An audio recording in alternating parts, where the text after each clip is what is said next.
UPDF modoka ezimu zigenze Lugazi kunoonya maama wa pressure abuulire eggwanga ani yamuzaalamu omwana oyo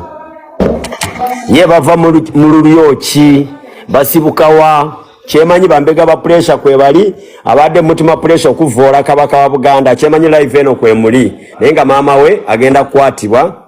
annyonnyole eggwanga ani yamuzaalamu omwana oyo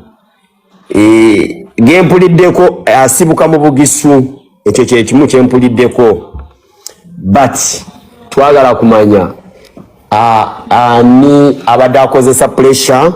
ani abadde mabega wa pressure n'oba ng'obadde mabega wa pressure ng'oli Bulaaya pressure agenda kwogera kuba entokyalinga gye bali mutokyalinga mutayinza butoogera ayogera ne kiyakola ng'alina emyaka 5 lindako pressure agenda kwogera bonna abadde bamuwa ssente abamukozesa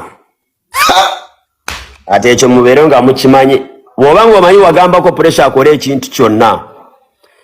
kisuubire okuba ng'ogenda kukwatibwa luno olutalo sinzigu kakati operation majege gajina si police UPDF ebirimu ulire mboko mama yes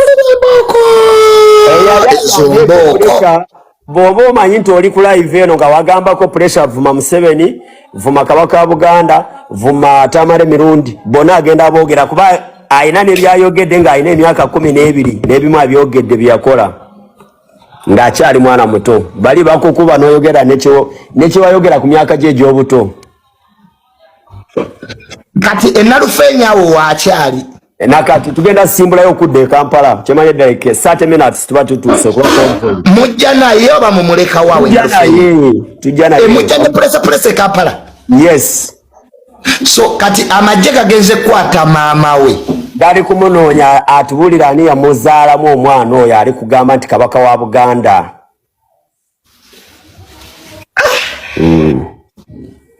bannange bajja kukomya akamanyiro mujja kukoma akamanyi mujja kufuna we mukoma mwewalenga okumanyira abantu wayogera ne pressure about issue ya Buganda ya Kabaka wa Buganda n'obwoba oli mu America bagenda kukima bw'oba omanyi nti olina information gye wawa pressure ku WhatsApp yo oba wakimugamba byonna agenda byogera ate ogenda kimiwa wona wooli obaddewo manjoga ne tiki obaddewo manjoga ne speaker obaddewo manjoga no sebugwa mbala ekyokubiri mama we yaddako agenda kukwatibwa tetumukwata mu bubitu yatubulire taata w'omwana yamwenda kwe kwagamba ye Katikkiro I mean simaye Kabaka kyebyo kasawa zino bamutwali kusemwayi agenda kwatibwa yazalo omwana we Wachito wachiri abo benzizaako bali kupano bonna mwagala mpala katala mwana wange ngenda bamulaba ekyokubiri bwe tutuuka e Kampala nga tutuuse Kampala tugenda kukola live ne balooya bonna bagenda kwera kuba tulina balooya basuuka mu 10 be twazze nabo eno so ebintu byakaaye ebintu nga bikaaye maama we alina otubuulira ani yamwendako okumuzaalako omwana oyo era olwaleero maama we agenda sula ng'afunikiddwa ye tebamukwata nti bagenda musiba wabula alina otubuulira ekika ky'aba pressure ani yamumuzaalako sitole yonna gye baagala ku maama we bwe tutuuka e Kampala ojja furufuga gyagala batwale pressure era tugenda kukola live buli kimu genda kuba nga mukiraba woza mungena muteka ku polisi kala mungena muteka ku polisi bagenda bamuyimirire tekisoboka Ayogere omanyi bwagala nnyo okwefulanti bamanyi nalabye gundi ayogera Kayanja oyo muvuka abeera ne bano mbwa tumujje mu lodge omuyaye tebamusanze mu lodge yabadde bibye bamukwatidde eyo mu exile bamukwatidde mu exile nga n'essimu yazijjako naye bamutwakinze ne bamufuna ate nga talina na simu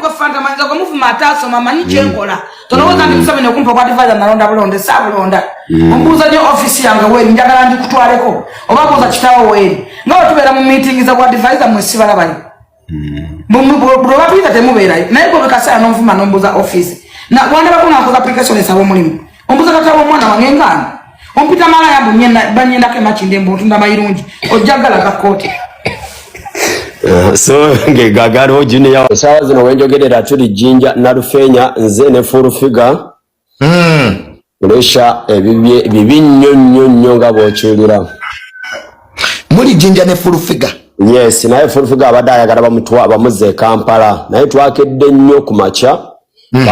Bamukute bamutute straight e Jinja. Tukedde n'abasirikale ne full figure. Full figure ayagala bamuzze Kampala. Naye ali Nalufenya. Je tuli sawa zino. Right now pressure ali Nalufenya. Kati abasama pressure agenda kubeera kyakulabirako eri abaana ba TikTok abamanyira abantu. Ekyo babeerewo nga bakimanyi. So babeere careful. Kakati waliwo possibility y'okutransferinga pressure adde Kampala kye mwagala. Full figure kyabadde ayagala. Naye simanyi oba kinaasoboka. Amaanyi. Right now pressure ali Nalufenya wekumbi. So obera ko sirike onozora ko bera ko toyogera Kale.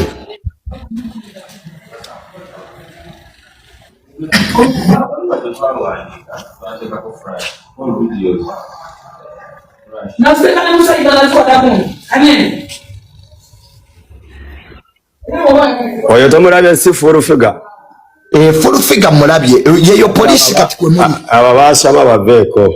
ye police kati je muri ke Nalufenya tuli Nalufenya njagala kudda mu audio banziramu ntya soko nyiga asoko nze mu kitoni kakati waliwo ku family ya pressure yazzo batata wo ba mama we tewali omusajja era ayinza n'okufa nga tananatuuka mukomera mu kooti gye bawoza abo bawambwa layira bana omusajja kyeyakola kibi kati edda abantu Kabaka teyatunulwanga mukamwa Kabaka teyamanyirwanga abantu abamu babattanga because of Kabaka